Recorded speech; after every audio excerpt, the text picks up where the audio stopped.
Hi, my beautiful family. Welcome to Mr. Peter Stories. Before we dive in, I want to say a heartfelt prayer for our beautiful family. May we all be blessed with health, happiness, and strength. May we always support each other and spread love in everything we do. Dear Lord, we come before you with grateful hearts, asking for your continued blessings over this beautiful family. We pray for health, peace, and strength for each member, and for protection from any harm or negativity that may come our way. We ask that you bless our minds with wisdom, our hearts with love, and our lives with joy. May we continue to grow in faith, support one another through every trial, and be a light to those around us.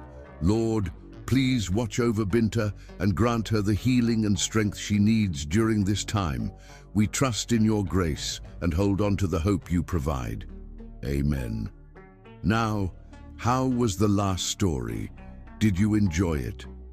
If you are satisfied with my work, type yes in the comments. Your support means the world to me. Binta is not feeling well at the moment, so please keep her in your prayers. We truly appreciate all your love.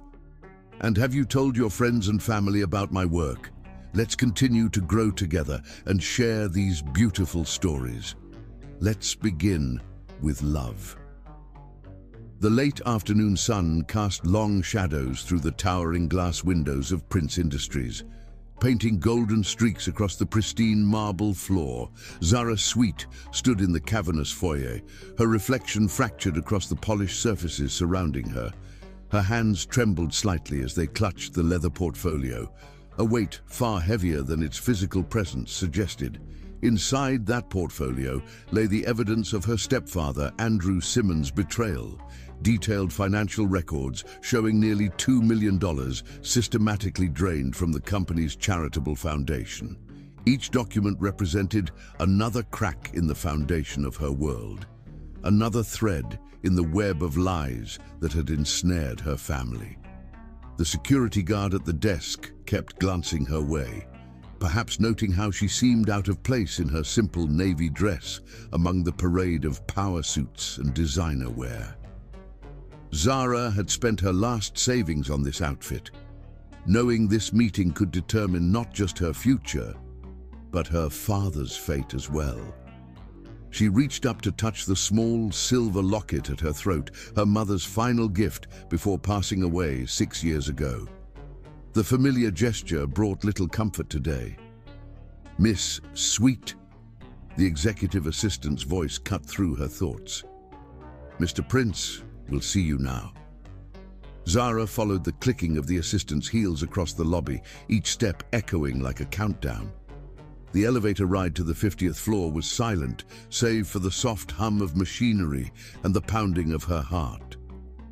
She caught glimpses of her reflection in the mirrored walls, dark eyes wide with apprehension, coffee-colored skin pale with anxiety, and her normally confident posture betraying her fear. The elevator opened directly into a reception area that seemed designed to intimidate. Modern art pieces worth more than her yearly salary adorned the walls, while a massive abstract sculpture dominated the center of the room. The message was clear. This was the domain of power, of wealth, of influence far beyond her world. "Right this way," the assistant directed, leading her to a set of imposing double doors. Ashwell Prince's office was somehow both exactly what she expected and completely surprising. The space was vast, with floor-to-ceiling windows offering a panoramic view of the city below. But rather than the ultra-modern aesthetic of the reception area, the office held an unexpected warmth. Rich wooden furniture, leather-bound books, and what appeared to be local artists' works created an atmosphere that was powerful yet approachable. The man himself stood with his back to the door, gazing out at the city he'd helped shape. At 35, Ashwell Prince had become legendary in business circles for building an empire from nothing. The gossip columns painted him as ruthless, brilliant, and impossibly demanding. They hadn't mentioned how he would make her heart skip a beat. He turned at their entrance, and Zara felt the full force of his presence.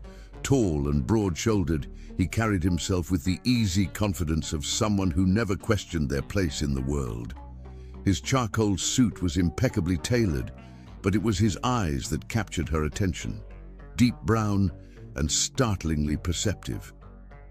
"Miss Sweet," he said, his voice deeper than she'd imagined. "Please, have a seat."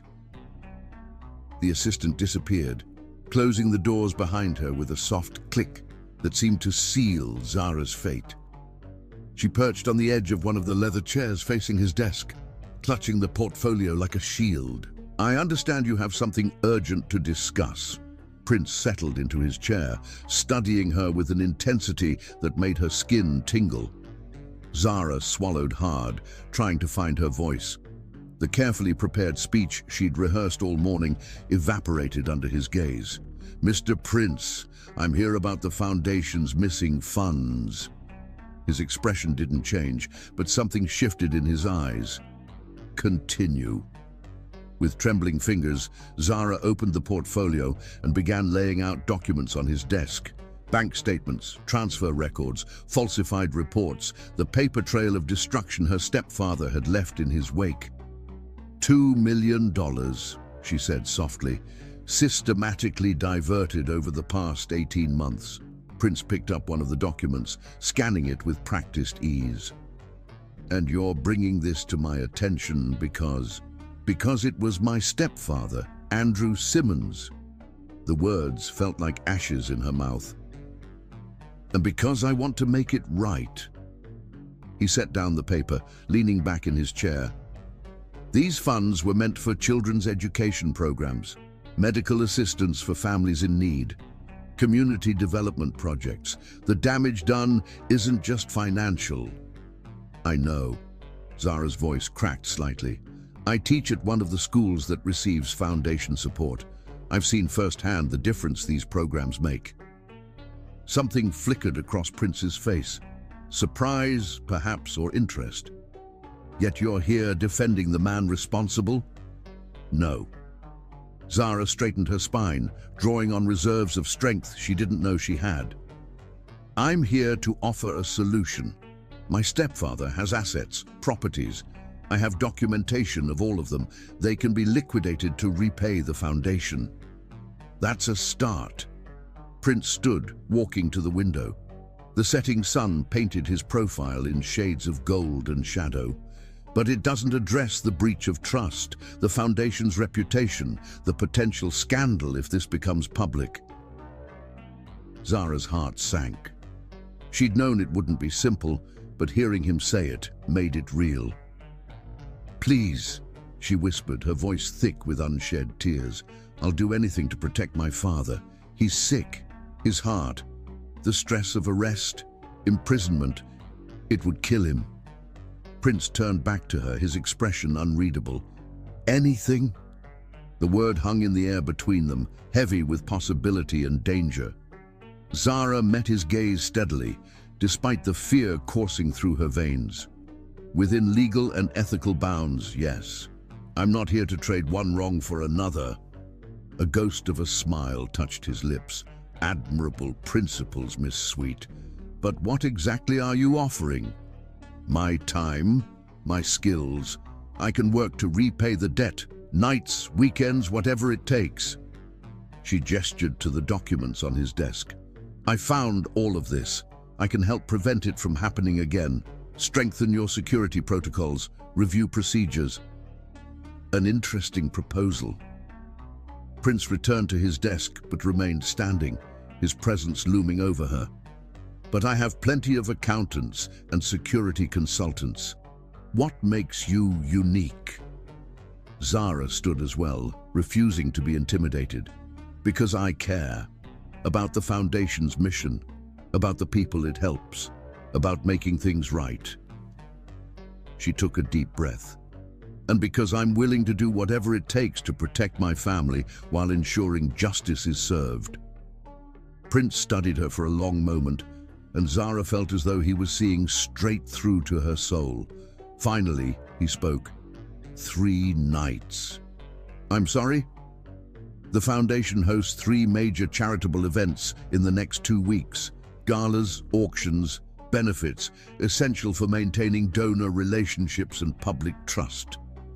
He picked up one of the documents, turning it over in his hands.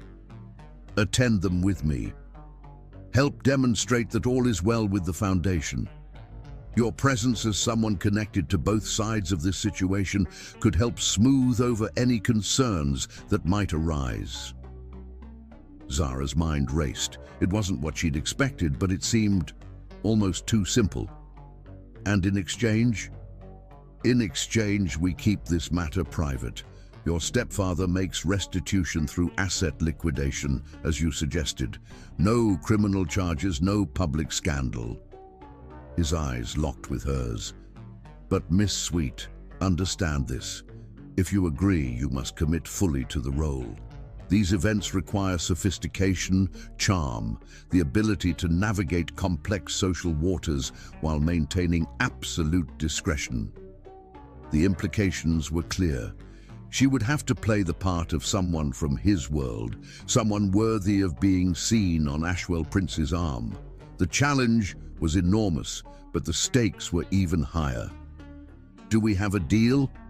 Prince extended his hand across the desk. Zara looked at his offered hand, then back to his face. In his eyes, she saw something unexpected, not the coldness of a businessman making a transaction, but a flicker of something warmer, more human. It gave her hope that perhaps this arrangement could be survived with her dignity intact. She placed her hand in his, trying to ignore the spark of electricity that shot through her at the contact. We have a deal, Mr. Prince. His fingers closed around hers, warm and strong. Ashwell, please. If we're to carry this off convincingly, we should at least be on a first-name basis. Ashwell, she repeated softly, the name feeling intimate on her tongue. He released her hand, but the warmth lingered. My assistant will contact you with the details. The first event is tomorrow night.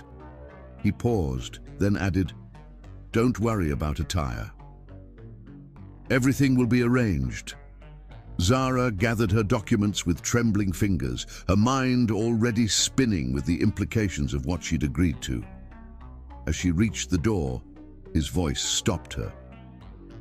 Zara. She turned back, startled by his use of her first name. He was watching her with that same unreadable expression. You're either very brave or very foolish to come here today. I'm curious to find out which. She met his gaze one last time. Maybe I'm both. The ghost of a smile returned to his lips. Maybe you are. Until tomorrow night, then. Zara left his office on unsteady legs, the weight of the portfolio replaced by the weightier burden of their agreement. As the elevator descended, she caught her reflection again in the mirrored walls. The same woman looked back at her, but something had changed. In her eyes was a mix of fear and determination, of desperation and hope. She touched her mother's locket again, drawing strength from the familiar metal.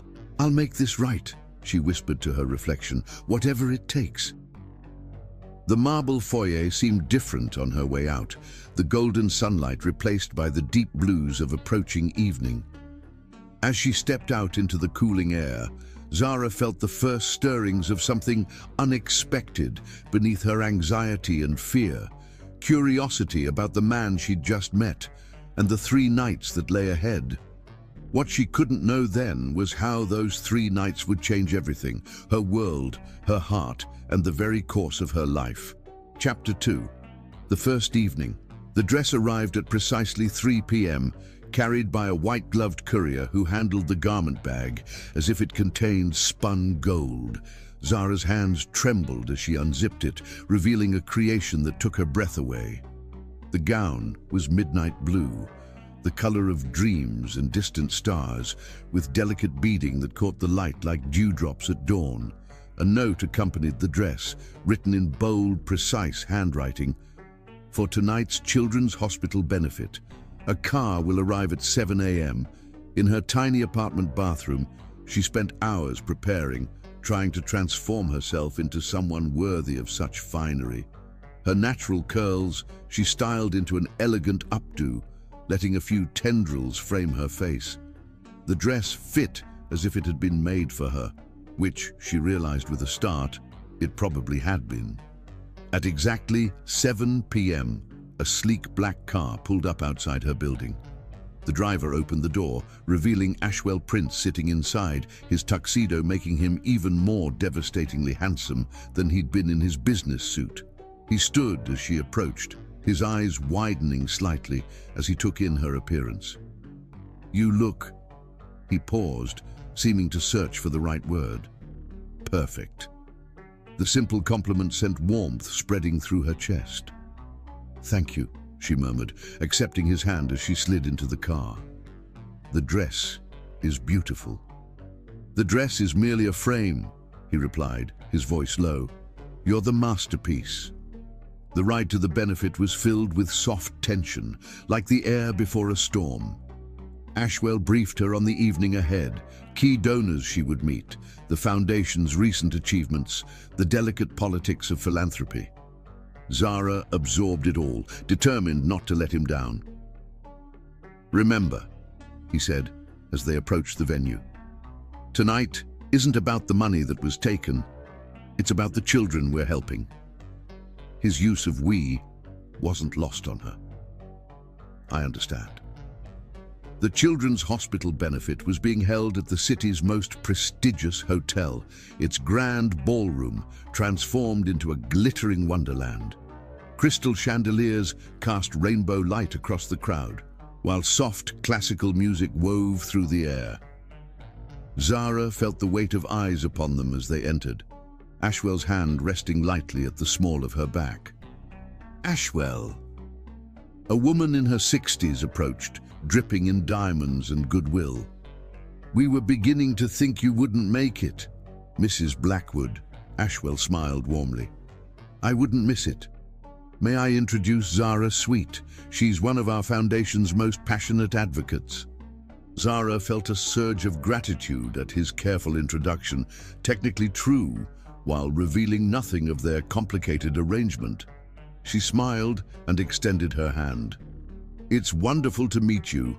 I was just reading about your work with the Pediatric Oncology Wing." Mrs. Blackwood's eyes lit up, and soon they were deep in conversation about the hospital's newest initiatives. Zara spoke from her heart about the children she taught who had benefited from the Foundation's medical assistance programs.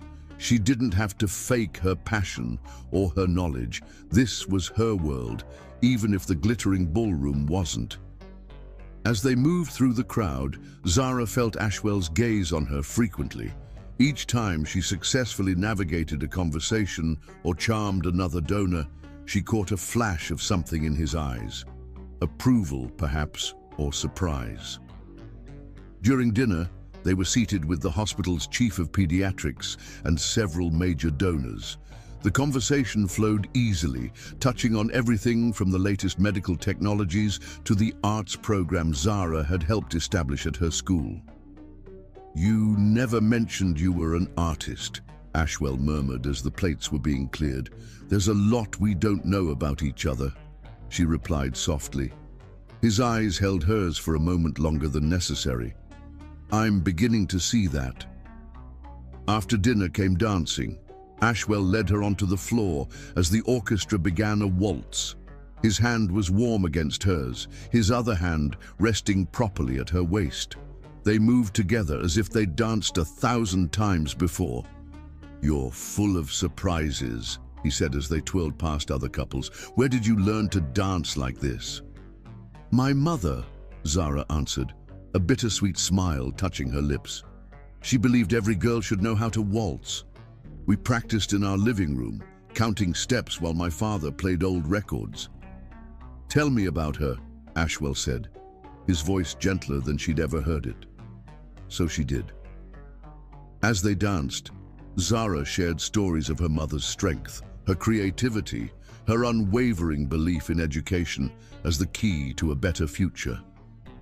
She spoke of the illness that took her too soon and how Andrew Simmons had entered their lives afterward, promising to take care of them. "You were young," Ashwell observed. "Too young to see what kind of man he really was." "My father was drowning in grief and medical bills," Zara said quietly. Andrew seemed like an answer to prayer. By the time we realized the truth, she trailed off, the weight of recent events pressing down on her. Ashwell's hand tightened slightly at her waist. "You're not responsible for his actions, aren't I? I saw the signs, the late-night phone calls, the mysterious meetings, the way he dodged questions about the foundation's finances. I should have done something sooner." "You're doing something now," he reminded her. "That takes courage." The music changed to something slower, more intimate. Without discussing it, they adjusted their stance, moving closer together. Zara could feel the steady beat of his heart, smell the subtle notes of his cologne. "May I show you something?" he asked as the song ended. At her nod, he led her away from the ballroom through a set of French doors that opened onto a private garden. The night air was cool and sweet, fairy lights twinkling in the carefully manicured trees. A fountain burbled nearby, its sound mixing with the muted music from inside. "This garden is my favorite part of the hotel," Ashwell said, leading her along a winding path. "It reminds me of where I started." "What do you mean?" He stopped beside a rosebush, its blooms pale in the moonlight. "My first job was as a gardener's assistant, minimum wage, long hours in the sun. But I learned something valuable. With patience and care, beautiful things can grow in the most unlikely places." Zara studied his profile, seeing beyond the powerful businessman to the young man who had built himself from nothing. "Is that why you started the foundation?" "Partly," he turned to face her. "I know what it's like to need help, to have potential but lack resources. The foundation isn't just charity, it's investment in human potential." "Which makes what Andrew did even worse," Zara said softly. "Look at me." His voice was firm but kind. When she met his eyes, he continued, "Tonight I've watched you champion our cause, connect with donors, inspire people to give more. You didn't just wear a pretty dress and smile, you showed them the real impact of what we do. That matters more than the money your stepfather took." Tears pricked at Zara's eyes. "You're nothing like I expected," she whispered. "Neither are you." His hand came up to brush away a tear that had escaped down her cheek. The touch was feather-light, but sent electricity coursing through her. "When you walked into my office yesterday, I thought I had you figured out. Another society girl trying to fix Daddy's mistakes. I've never been happier to be wrong." They stood there in the moonlit garden, the moments stretching between them like spun glass. Zara was acutely aware of how close they were standing, of the warmth of his hand that had moved to cup her cheek, of the way his eyes seemed to hold entire galaxies. A burst of laughter from the ballroom broke the spell. Ashwell dropped his hand, taking a small step back. "We should return. There are still people you need to meet." Zara nodded, trying to slow her racing heart.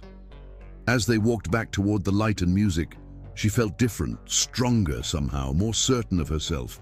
Whatever this arrangement was between them, it had shifted tonight into something more complex than a simple business deal. The rest of the evening passed in a blur of introductions and conversations. Zara played her part perfectly, but she was increasingly aware of Ashwell's presence, of the way his hand would find the small of her back as he guided her through the crowd, of how his eyes sought hers across the room.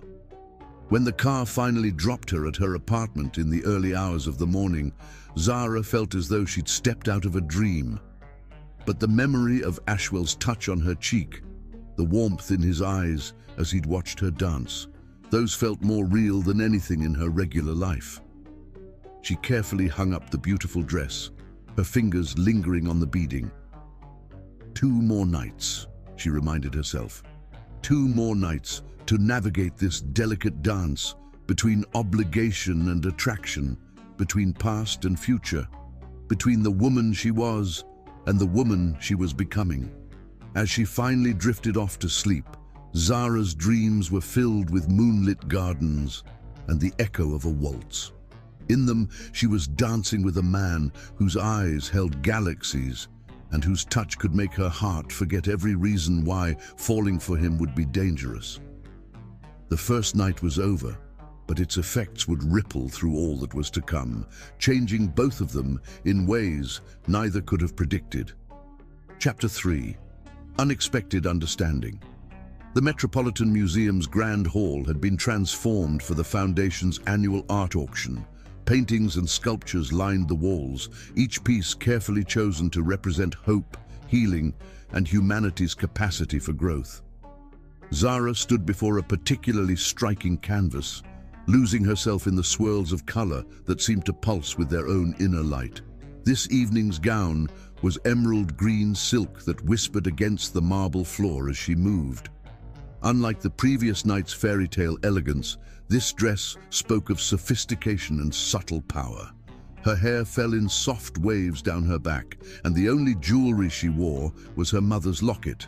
Ashwell had specified that the auction's focus should be on the art, not the attendees. "That's one of my favorites," Ashwell's voice came from behind her, sending a shiver down her spine. "The artist was one of our first grant recipients." Zara turned to face him, taking in how the classic black tie attire seemed to have been invented for him. "Tell me about them," she said softly. "Maya Chen. She was 16, living in a shelter with her mother after escaping an abusive situation." He moved to stand beside her, both of them facing the painting. "The Foundation provided art supplies, therapy, education. Now she's teaching at the Art Institute and mentoring other young artists." The colors. Zara traced the air in front of the canvas, following a particularly vibrant streak of blue. "They're like emotions, made visible." That's exactly what she said when she donated it. Ashwell watched her hand move through the air. "You understand art." "I understand the need to create beauty from pain." She lowered her hand, feeling his eyes on her profile. "Sometimes it's the only way to survive." The moment stretched between them, heavy with unspoken understanding. Then the curator approached, breaking their private bubble with logistics about the evening ahead. Zara listened carefully as the woman explained the auction procedures and highlighted key pieces they should promote to specific donors. "Miss Sweet will be assisting me with the contemporary section," Ashwell informed the curator. "She has quite an eye for emerging artists." The curator's eyebrows rose slightly, but she recovered quickly. "Of course, the Rothman Group is particularly interested in that category. They're looking to donate a significant amount tonight." As they moved through the growing crowd, Zara felt more confident than she had at the previous evening's benefit. Art was a language she spoke fluently, having spent countless hours in museums during her college years, studying how different artists translated human experience into visual form. "The brushwork here," she explained to an interested couple, "shows the artist's journey from chaos to order. See how the strokes become more controlled as your eye moves across the canvas? It mirrors the Foundation's mission, helping people find their way from turbulence to stability." Ashwell, speaking with another group nearby, caught her eye and smiled. The warmth in his expression made her heart flutter. The auction itself was a masterclass in sophisticated fundraising. Ashwell worked the room with practiced ease, but Zara noticed how he always seemed aware of her location, how his body would angle toward her even when speaking to others. When she successfully convinced the Rothman Group to bid on 3 pieces by emerging artists, his hand found the small of her back, the touch sending warmth spreading through her body. During a brief lull, they found themselves in a quiet corner of the gallery. "You're remarkable," Ashwell said softly. "Everyone's enchanted by you." "I'm just being honest about the art," Zara demurred. "These pieces speak for themselves." "It's more than that." He turned to face her fully. "You see the story behind each piece, the humanity in the brushstrokes. It's rare to find someone who looks beyond the surface. Their eyes met, and Zara felt the air between them charged with possibility. "Sometimes," she said carefully, "beautiful things hide painful truths. Like you?" The question was gentle but direct. Zara's breath caught. "I'm not hiding anything. You know why I'm here." "Do I?" He stepped closer, his voice dropping lower. "Because the woman I've spent these evenings with seems very different from the desperate daughter who walked into my office." "Maybe I'm both," she whispered, echoing her words from their first meeting. "Maybe we all have different sides, different stories." "Tell me one of yours," he suggested, leading her to a secluded alcove where a small sculpture garden created an intimate space. "Something real." Zara touched her mother's locket, drawing strength from its familiar presence. "When I was younger, before my mother got sick, we used to visit this small gallery in our neighborhood. The owner would let me sit for hours, sketching the paintings. I wanted to be an artist then." "What changed?" "Reality, medical bills, the need for a steady income."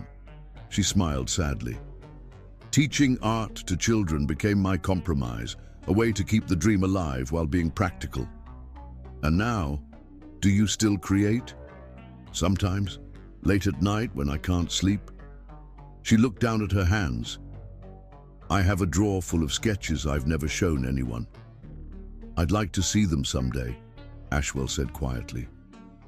The simple statement, the assumption of a future beyond their three-night arrangement, made Zara's heart race.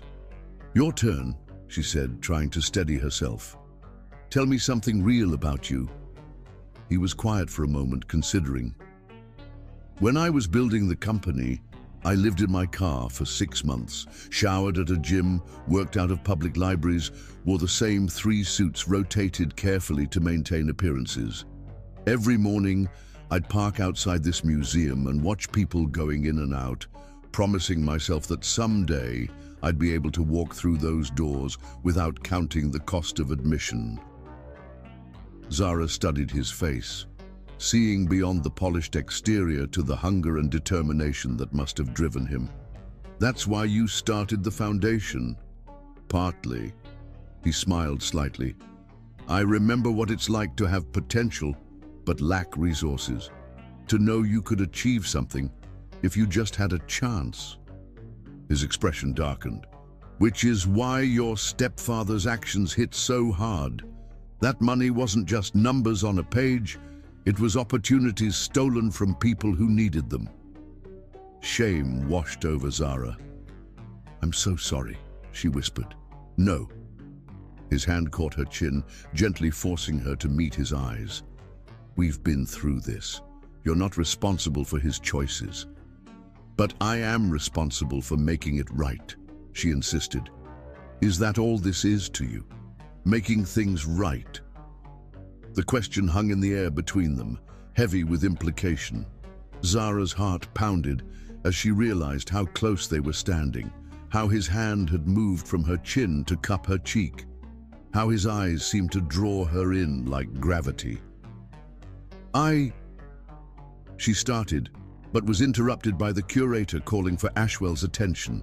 A major donor needed his input on a bidding war that had broken out over one of the showcase pieces. The moment shattered like spun glass. Ashwell dropped his hand, though his eyes lingered on her face. "We should get back." The rest of the evening passed in a blur of heightened awareness. Every accidental touch, every shared glance, every moment their paths crossed seemed charged with new meaning. And Zara found herself watching him when he wasn't looking, the way he commanded attention without seeking it, how his smile would soften when speaking about the foundation's work, the genuine interest he showed in every person he spoke with. As they worked the room, she began to notice little things she hadn't before. How he always positioned himself between her and large groups, creating a buffer of space when she seemed overwhelmed. How he would subtly guide conversations away from topics that made her uncomfortable. How his hand would find her elbow or the small of her back, not possessively, but supportively. The auction was a tremendous success, raising more than double the previous year's total. As the evening wound down, Zara found herself back in front of Maya Chen's painting, letting its swirling colors calm her racing thoughts. "Still your favorite?" Ashwell asked, appearing beside her. "It reminds me of something my mother used to say," Zara replied, "that art isn't about making pretty pictures, it's about making people feel less alone." "Your mother sounds like a wise woman." "She was." Zara touched her locket. "She would have liked you, I think." The simple statement seemed to affect him deeply. They stood in companionable silence for a moment before he spoke again. "The car's waiting. May I drive you home?" The ride was quiet, filled with unspoken words and lingering glances. When they pulled up to her building, Ashwell got out to open her door, helping her from the car with a gentleman's grace. "Thank you," she said softly, "for trusting me with tonight. Thank you for proving my trust well placed." He paused, then added, "One more night." The reminder of their arrangement sent a pang through her chest. "One more night," she echoed. He reached out, tucking a strand of hair behind her ear, his fingers lingering for just a moment against her skin. "Sleep well, Zara." She watched the car disappear into the night, her skin still tingling where he had touched her. Inside her apartment, she carefully hung up the emerald dress, trying not to think about how empty her closet would look when these borrowed pieces of glamour were gone. As she got ready for bed, Zara caught her reflection in the mirror and barely recognized herself.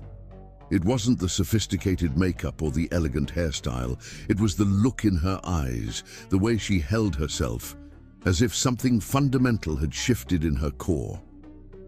She pulled out her sketchbook for the first time in months, letting her pencil trace the lines of memory, the curve of his smile, the strength in his hands, the warmth in his eyes when he looked at her. The drawing took shape under her fingers, becoming more than just a portrait.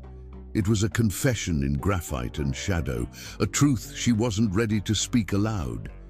One more night, she thought as she finally drifted off to sleep. One more night to pretend this could be real, that she could belong in his world of art and elegance and possibility.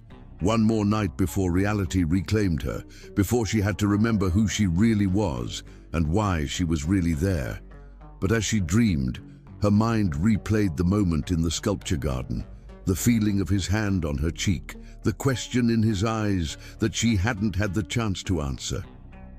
And in her dreams, she was brave enough to tell him the truth, that this had become about so much more than making things right. Chapter 4. A Growing Connection.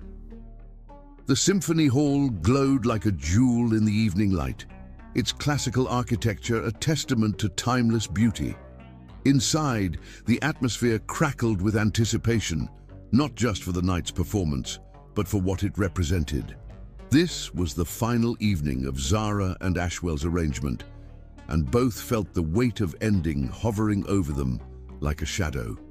Tonight's gown was different from the others, a deep burgundy creation that seemed to capture and hold the light, making Zara appear to glow from within. Her hair was styled in an elegant chignon, exposing the graceful line of her neck.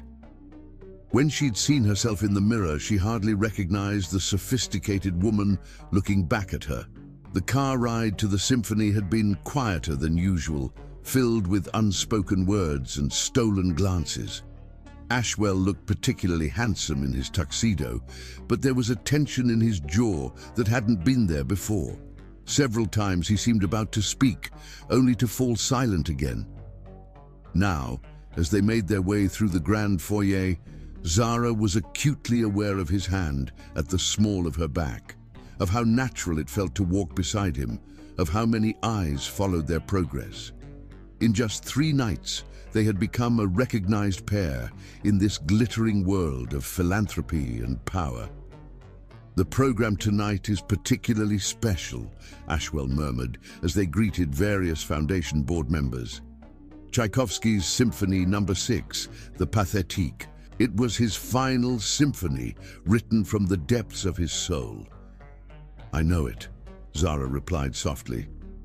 "My mother used to play recordings while she painted. She said it was like listening to a heartbreaking in the most beautiful way possible." His hand tightened slightly at her waist. "You continue to surprise me." Before she could respond, they were approached by an elegant older couple, the symphony's primary patrons. Zara watched as Ashwell smoothly engaged them in conversation about the Foundation's new music education initiative, providing instruments and lessons to underprivileged children. "Actually," he said, drawing her into the conversation, "Zara has been instrumental in implementing the program at her school. The results have been remarkable." Zara found herself describing how music had transformed some of her most troubled students, giving them a voice and a purpose. As she spoke, she felt Ashwell's eyes on her, saw the warmth in his expression when she glanced his way. The lights flickered, signaling that it was time to take their seats.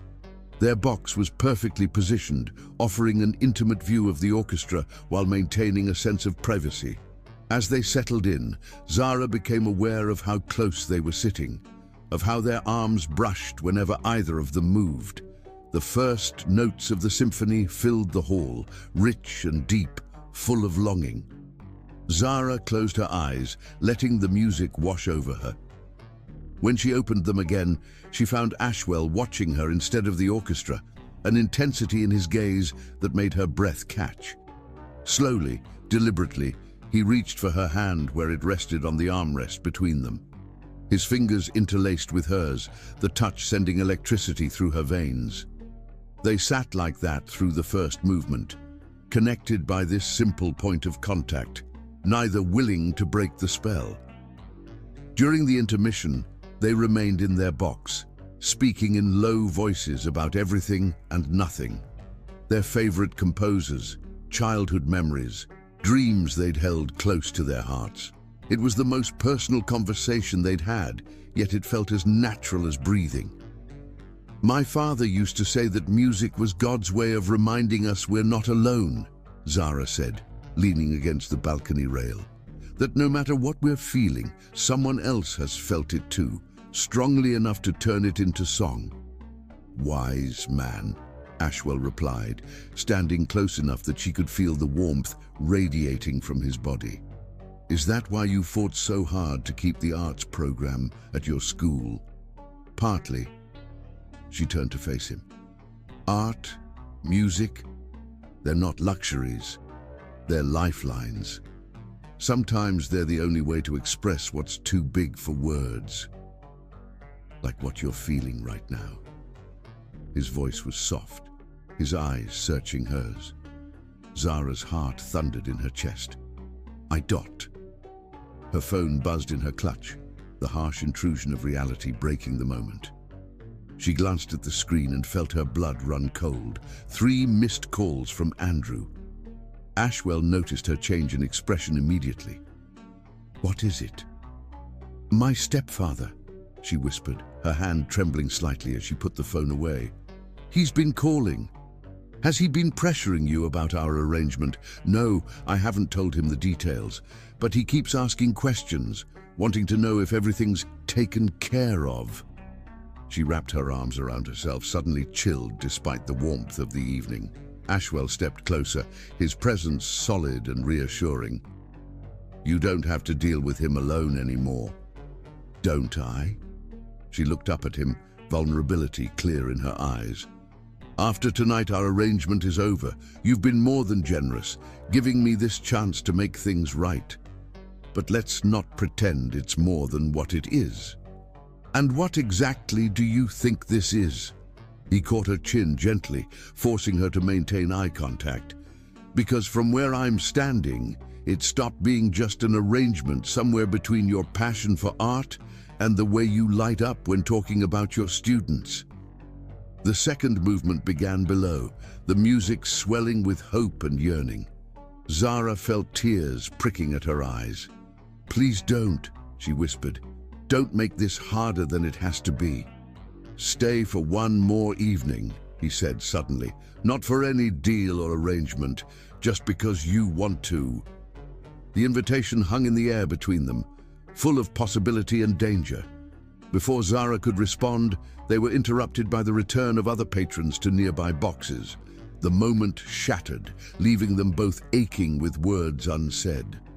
The rest of the performance passed in a haze of emotion, the music seeming to express everything they couldn't say. During the famous Adagio Lamentoso, Zara felt tears sliding down her cheeks. Without a word, Ashwell offered his handkerchief, his fingers brushing hers in a touch that felt like a promise. As the final notes faded away, the audience erupted in applause. But Zara and Ashwell remained still, caught in their private world of unspoken feelings and impossible choices. The drive home was filled with electric silence. When they reached her building, Ashwell got out to open her door as always, but this time he kept hold of her hand after helping her out of the car. "Think about what I said," he murmured, his thumb tracing circles on her palm. "One more evening. No expectations, no arrangements, just us." Zara looked up at him, seeing the sincerity in his eyes, the hopeful vulnerability that matched her own. "I'll think about it," she promised softly. He raised her hand to his lips, pressing a gentle kiss to her knuckles. The gesture was old-fashioned, romantic, and it made her heart skip several beats. "Good night, Zara sweet," he said, his voice rich with unspoken emotion. She watched the car disappear into the night, her hand still tingling where his lips had touched it. Inside her apartment, she carefully hung up the burgundy gown, trying not to think about how it might be the last such dress she would ever wear. As she was getting ready for bed, her phone buzzed again. Andrew. This time, she let it go to voicemail, not wanting his voice to taint the memory of this evening. But his persistence left her uneasy, a dark cloud threatening the dreamlike quality of the past 3 nights. Sitting at her small desk, Zara pulled out her sketchbook and began to draw. The images flowed from her pencil. Ashwell's profile in the symphony box, their clasped hands, the way he looked at her when he thought she wouldn't notice. Each sketch was a memory, a moment she wanted to preserve before reality reclaimed her. The last drawing was different, a self-portrait of sorts, showing her as she appeared tonight in the burgundy dress, but with shadows creeping in at the edges of the page. It captured exactly how she felt, caught between 2 worlds, between who she was and who she could be, between duty and desire. As she finally lay down to sleep, Zara's mind whirled with possibilities. Ashwell's invitation echoed in her thoughts, tempting her with the promise of more evenings, more shared glances, more of this connection that had grown between them like a delicate flower pushing through concrete. But Andrew's missed calls weighed on her conscience, reminding her of obligations and consequences. Everything had a price. She knew that better than most. The question was, what would be the cost of following her heart? Her dreams that night were a chaos of music and memory, Tchaikovsky's symphony weaving through scenes of the past 3 evenings, each moment tinged with both joy and melancholy. And through it all, Ashwell's voice asking her to stay, offering her a choice she never thought she'd have. What she couldn't know, as she finally drifted into deeper sleep, was that forces were already in motion that would make her decision for her, forces that would test not just their growing feelings, but everything they thought they knew about trust, truth, and the price of freedom. Chapter 5. The breaking point. The evening that should have been their 4th together dawned grey and threatening, as if the weather itself sensed the turning point ahead. Ashwell spent the day distracted, checking his phone more often than he had in years, hoping to see a message from Zara confirming she would join him that night. The restaurant he'd chosen was intimate, far from the glittering social scenes of their previous evenings. A small Italian place in the historic district. where the chef still made pasta by hand and the wine cellar held secrets passed down through generations. He'd requested a private corner table, wanting no distractions from what he hoped would be the beginning of something real. But as 7 o'clock came and went, the carefully chosen bottle of Barolo remained unopened, the candles burning lower with each passing minute. Ashwell felt something he hadn't experienced in years, genuine anxiety. His fingers drummed against the pristine white tablecloth as he checked his phone for the 100th time. No messages, no calls, nothing. By 8, concern had overtaken disappointment. This wasn't like Zara. Even if she decided not to pursue whatever was growing between them, she would have let him know. She was too considerate, too honest, to simply disappear. The drive to her apartment was tense, his usual calm replaced by a growing sense of unease. The doorman recognized him immediately, but his expression only deepened Ashwell's worry. "Miss Sweet left early this morning, sir," he said, shifting uncomfortably. "There was an incident. Her stepfather came by." Ashwell's blood ran cold. "What kind of incident?" "There was shouting. I was about to call the police, but she left with him. Said everything was fine, but..." The doorman hesitated. "She didn't look fine, sir. The elevator ride to her floor felt endless." Ashwell's mind raced through possibilities, each worse than the last. When he reached her door, he knocked firmly, calling her name. Silence answered. He was about to turn away when he heard movement inside. The door opened to reveal Andrew Simons, his expensive suit wrinkled, his eyes glassy with what might have been alcohol or something worse. "Well, well," Andrew drawled, leaning against the doorframe. "If it isn't the knight in shining armor himself." "Where is she?" Ashwell's voice was deadly quiet. "Not here." Andrew's smile was sharp-edged and mean. "But don't worry, she's safe, for now." "What do you want?" Andrew straightened, dropping the artificial pleasantness. "What I've always wanted, money. You've been generous with my stepdaughter, Prince. Very generous. Those lovely dresses, those glamorous evenings. She told me all about it. She would never..." "No?" Andrew pulled out a phone, Zara's phone, Ashwell realized with a sinking feeling. "She didn't have to. I've been watching. 3 nights of playing Cinderella at your fancy parties, but now the clock has struck midnight, and it's time to talk business." Ashwell's hands clenched at his sides. "The Foundation's agreement was with Zara, not you." "About that agreement." Andrew's smile turned predatory. "I'm proposing a renegotiation. Your little arrangement with Zara, consider it terminated. If you want to see her again, we'll need to discuss new terms." "You're blackmailing me." "Blackmail is such an ugly word." Andrew examined his manicured nails. "I prefer to think of it as a business opportunity. After all, what would your board of directors think if they knew you'd been entertaining a young woman in exchange for covering up financial misconduct? The scandal would be devastating." "Where is she?" Ashwell repeated, his voice tight with controlled rage. "Safe, as I said, and she'll stay that way as long as we come to an understanding." Andrew pulled an envelope from his jacket. "My terms are simple. $5 million transferred to an offshore account. Once the money clears, Zara goes free, and this whole unfortunate situation disappears." Ashwell took the envelope but didn't open it. "How do I know she's really safe?" Andrew pulled out Zara's phone again, scrolled for a moment, then held it up.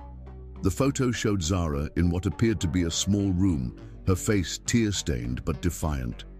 The timestamp showed it was taken just hours ago. "You won't get away with this," Ashwell said quietly. "I already have." Andrew's confidence was absolute. "You have 24 hours to make the transfer. I'll text you the details from this phone. And Prince?" His eyes hardened. "Don't try anything clever. Zara's safety depends entirely on your cooperation."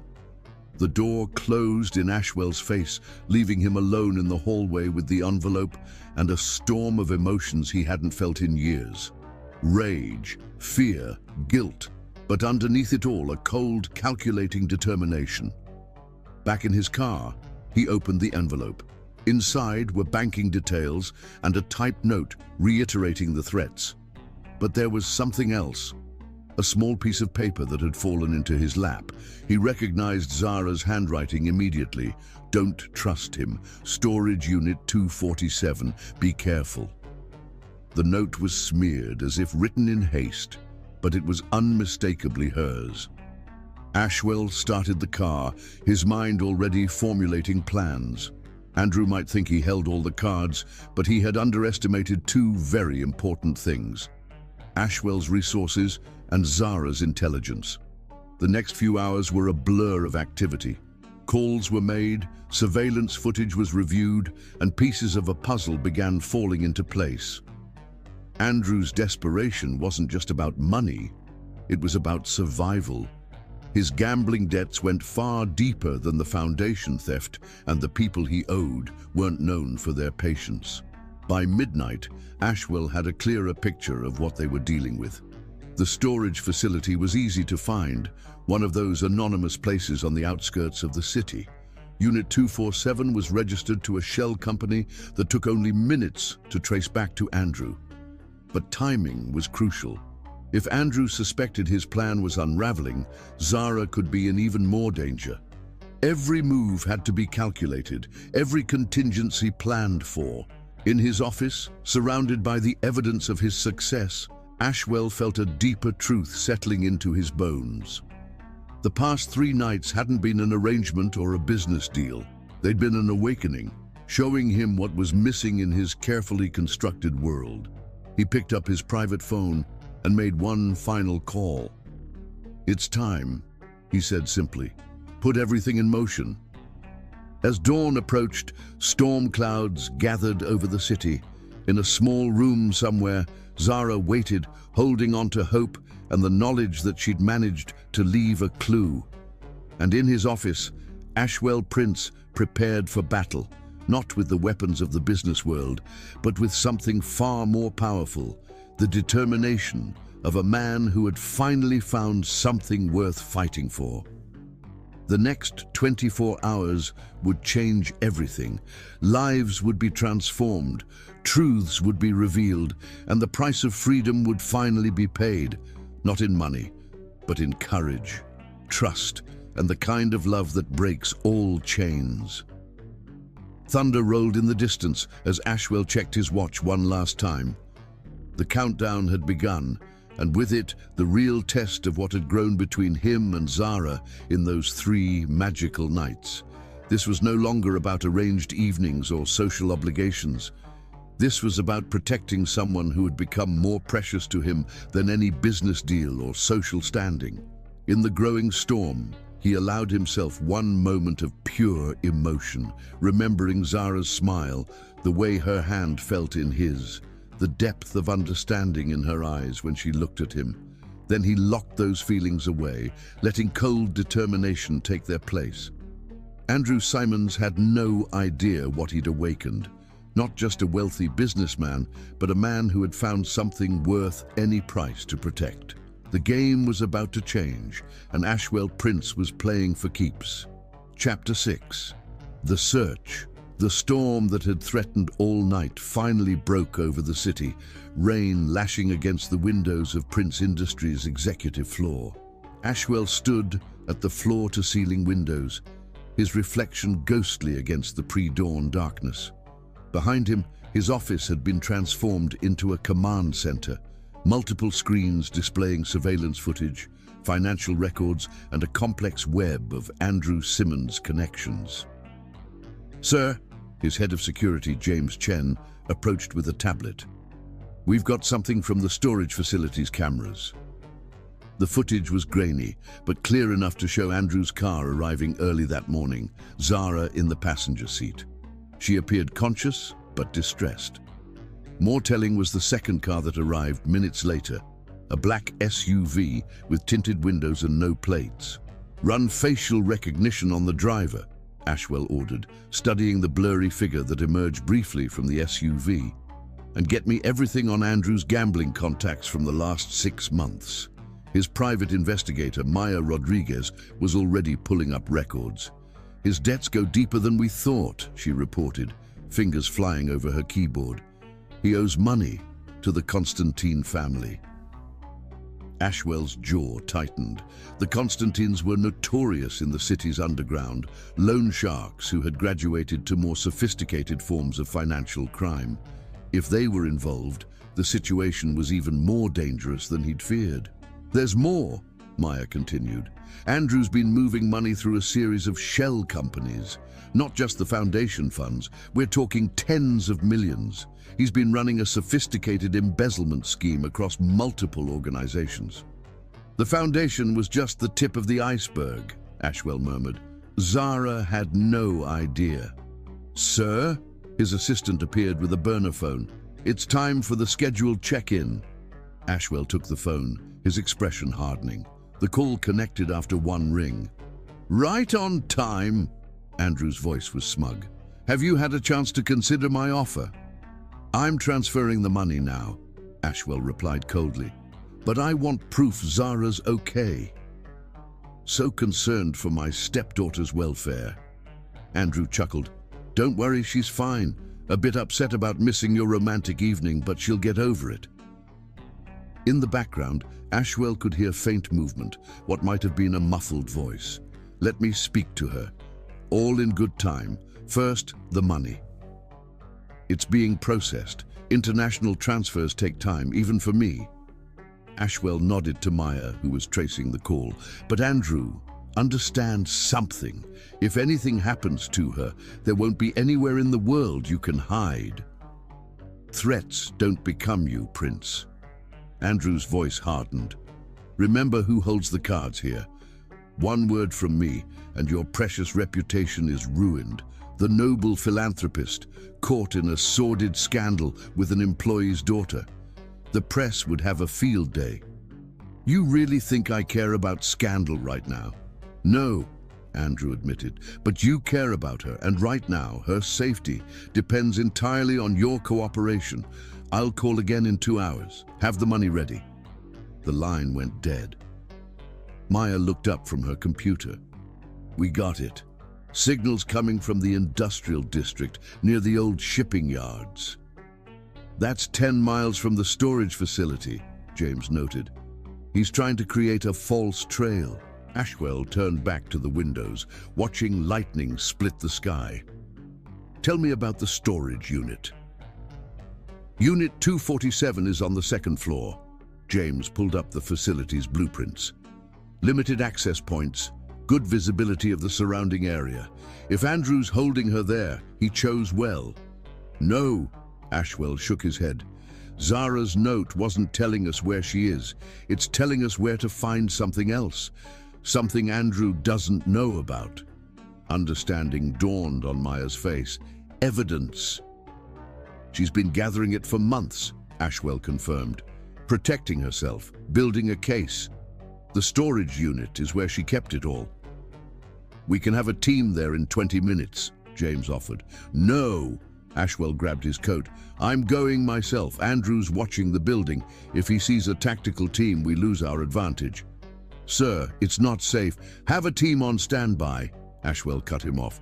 But stay out of sight. Maya, keep working on those financial records. I want to know every account, every transaction. James, get me blueprints of all properties owned by the Constantine family in the industrial district.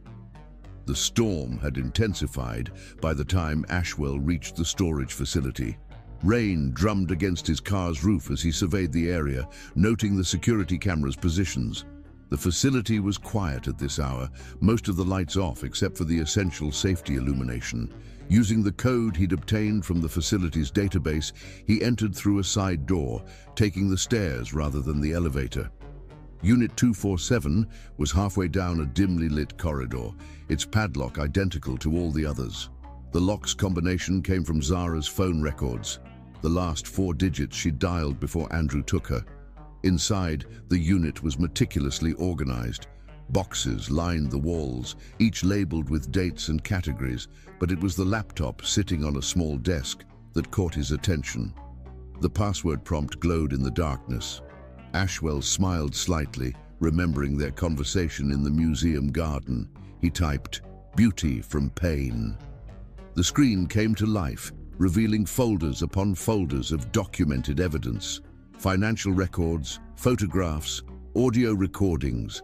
Zara had been thorough, but it was a video file dated just 2 days ago that made his breath catch. Zara's face filled the screen, her expression determined despite the fear in her eyes.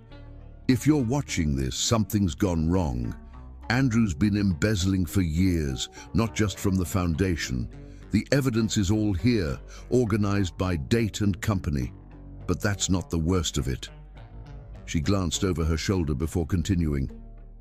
He's working with the Constantines, helping them launder money through legitimate businesses.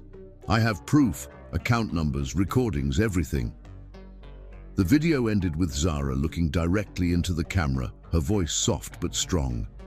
"Ashwell, if you find this, I'm sorry.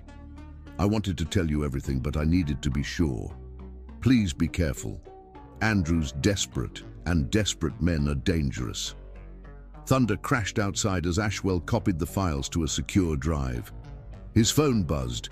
Maya had sent the location of 3 Constantine properties in the industrial district. One was an abandoned warehouse near where they'd traced Andrew's call. Back in his car, Ashwell connected with his team. "Maya, send everything we just found to the FBI's Financial Crimes Division. James, get your team in position around the warehouse, but do not move in. Andrew's not working alone, and we can't risk Zara's safety." The rain was easing as he drove toward the industrial district, his mind racing through scenarios and contingencies. The pieces were falling into place, but the next few hours would be critical. One wrong move could have devastating consequences. His phone rang, the burner phone. Andrew was calling early. "Change of plans?" Andrew's voice was tense, agitated. "The money, now, no more delays." "What's wrong, Andrew?" Ashwell kept his voice calm. "Your friend's getting impatient." A pause, then a curse. "You've been busy. Storage Unit 247 sends its regards. You have no idea what you're dealing with." "Actually, I do. The Constantines, the money laundering, all of it. Right now, the FBI is receiving enough evidence to put you away for decades, but we can still deal." "Deal?" Andrew laughed harshly. "What could you possibly offer me now?" "A way out. Money, new identity, clean passport. Enough to disappear before the Constantines realize you've been exposed. All I want is Zara." Another pause, longer this time. In the background, Ashwell could hear voices arguing in Russian. "1 hour," Andrew finally said. "The warehouse at Pier 17. Come alone, bring proof of the transfer. And Prince, no police, or she dies." The line went dead. Ashwell immediately contacted his team. "Did you get that?" "Warehouse is confirmed," James replied. "Thermal imaging shows 4 heat signatures inside, 1 stationary, likely Zara." "Have the FBI move in as soon as we have her," Ashwell ordered. "But no one moves until my signal. Everything depends on timing now." The warehouse loomed ahead, a dark mass against the lightening sky. As Ashwell parked, he touched the inside pocket of his jacket, feeling the reassuring weight of what it contained. Then he stepped out into the drizzling rain, ready to face whatever came next. Behind him, the storm was finally breaking, dawn's first light piercing through the clouds. Somewhere in that warehouse, Zara was waiting. And this time, Ashwell Prince wasn't just fighting for justice or reputation. He was fighting for love. The real game was about to begin, and he intended to win. Chapter 7. Hidden Strength. The warehouse office where they held Zara was cold, the kind of deep chill that seeps into bones and settles there. She sat in a metal chair, her wrists bound with zip ties, but her mind was racing, calculating, planning. The burgundy dress from the symphony still hung in her closet, a reminder of what should have been. Instead, she wore jeans and a sweater, her hair falling loose around her face, a shield behind which she could observe without being noticed. Andrew paced the small space, his expensive shoes clicking against concrete, his usual polished demeanor cracking with each passing hour. Two men in dark suits stood by the door, speaking in low Russian. The fourth man, clearly the leader, sat at a desk watching Andrew with the patient menace of a predator. "She knows nothing," Andrew was saying, his voice tight with desperation. "She's just a teacher, for God's sake." The man at the desk, Victor Constantine, Zara had learned, smiled thinly. A teacher who managed to document 5 years of financial transactions, who created detailed records of our entire operation. "I think perhaps you underestimate your stepdaughter, Mr. Simons." Zara kept her expression neutral, but inside she felt a flicker of satisfaction. For years, she had played the role they expected: the naive daughter, the dutiful teacher, someone to be underestimated and ignored. They never noticed her taking pictures of documents left carelessly on Andrew's desk, recording conversations during his late-night phone calls, building a case piece by careful piece. "Prince will pay," Andrew insisted. "He cares about her. You saw them together at the symphony." "Ah, yes, your little arrangement." Victor's smile turned cruel. 3 nights of playing Cinderella. "Tell me, Miss Sweet, did you enjoy your taste of luxury?" Zara met his gaze steadily. "It was never about luxury." "No?" He leaned forward. "Then what was it about?" "Justice." The word was quiet but firm.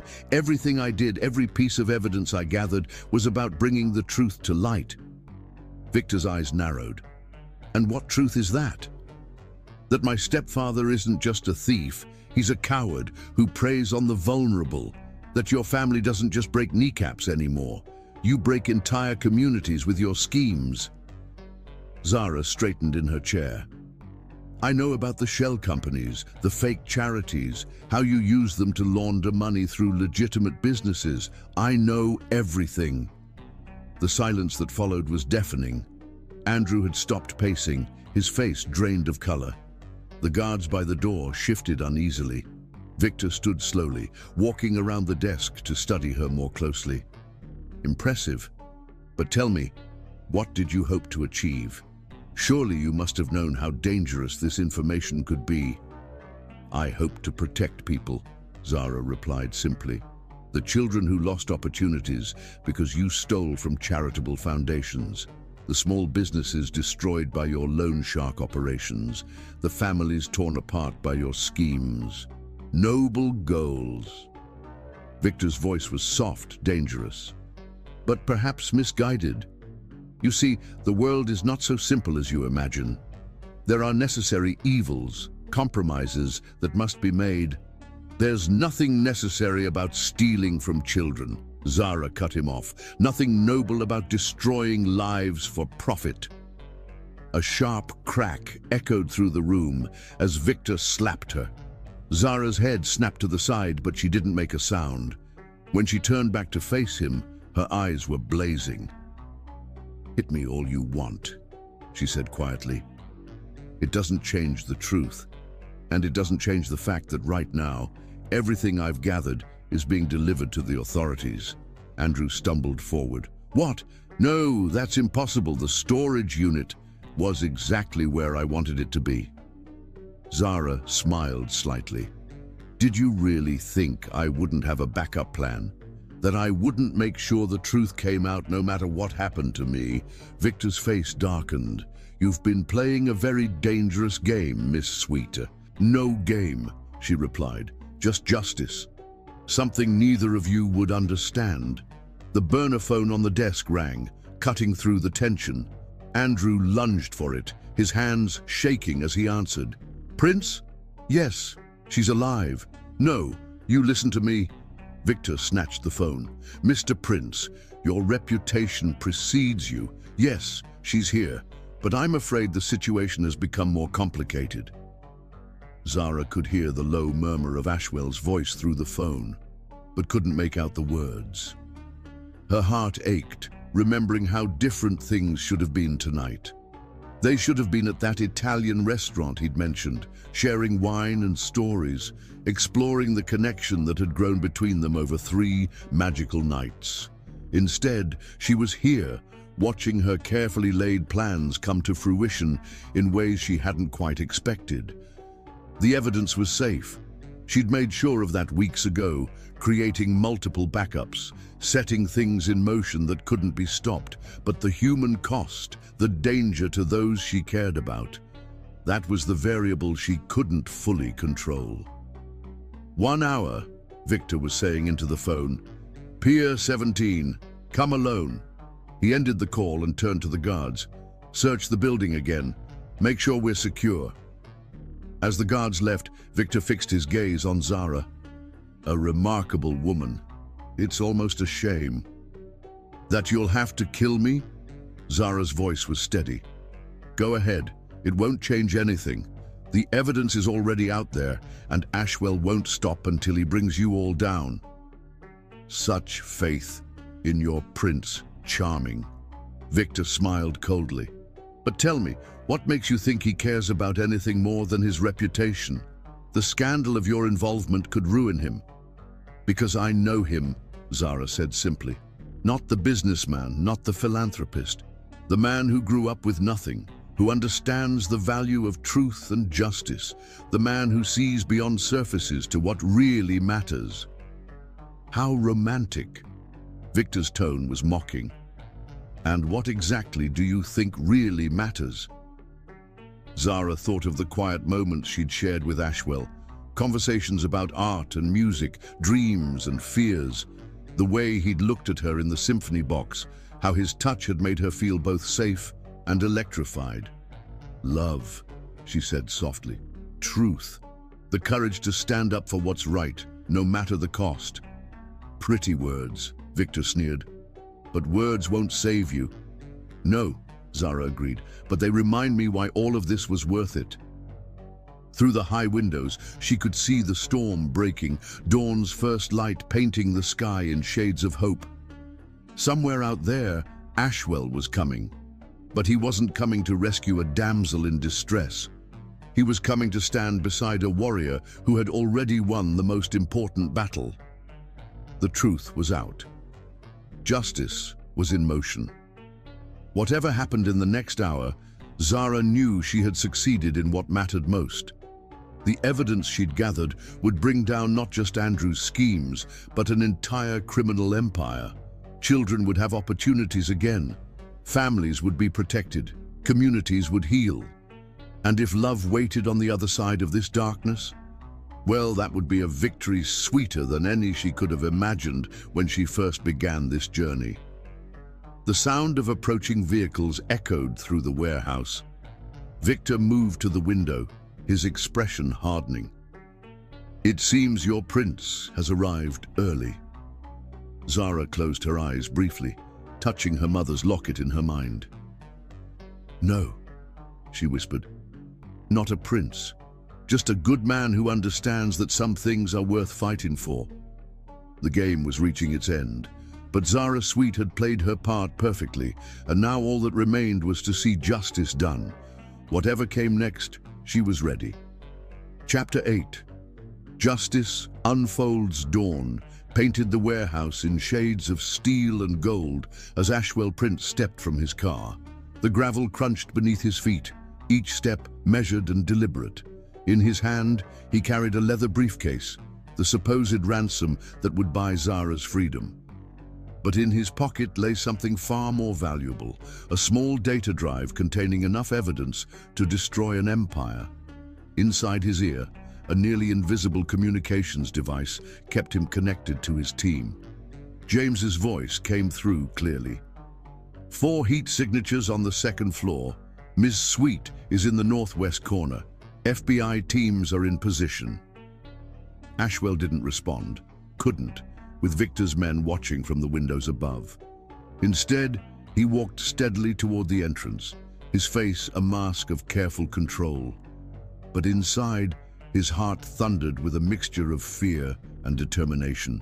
Not fear for himself, but for Zara, who had risked everything to expose the truth. The warehouse door opened with a metallic groan. Two men in dark suits waited inside, their weapons not quite concealed beneath their jackets. They patted him down efficiently, finding nothing but the briefcase and his phone, which they confiscated.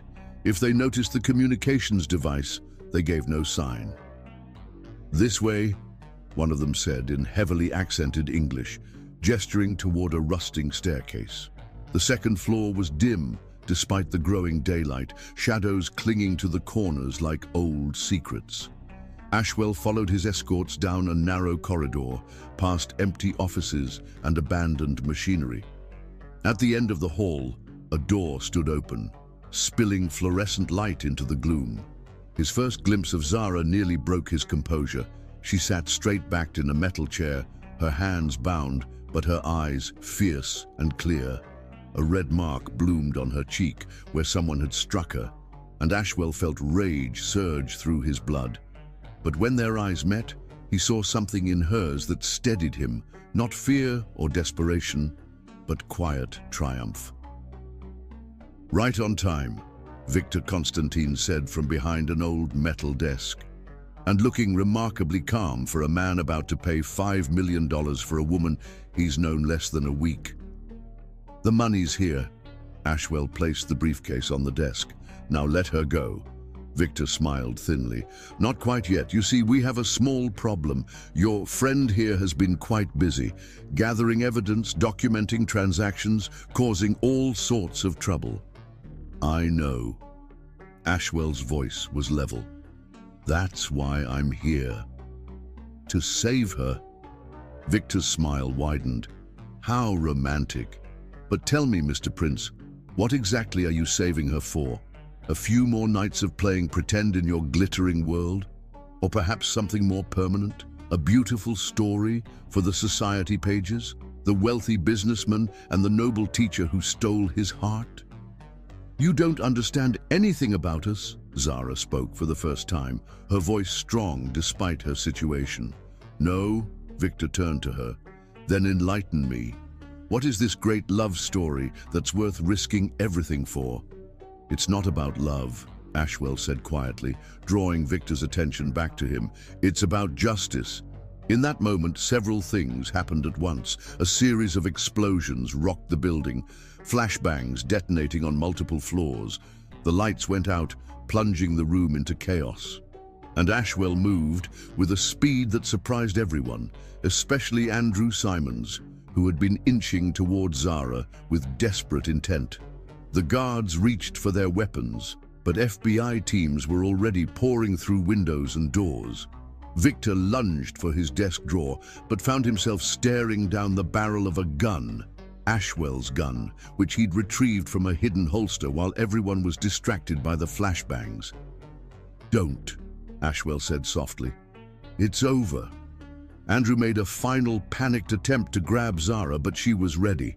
Despite her bound hands, she drove her elbow back into his solar plexus, then swept his legs out from under him with a move that would have made her self-defense instructor proud.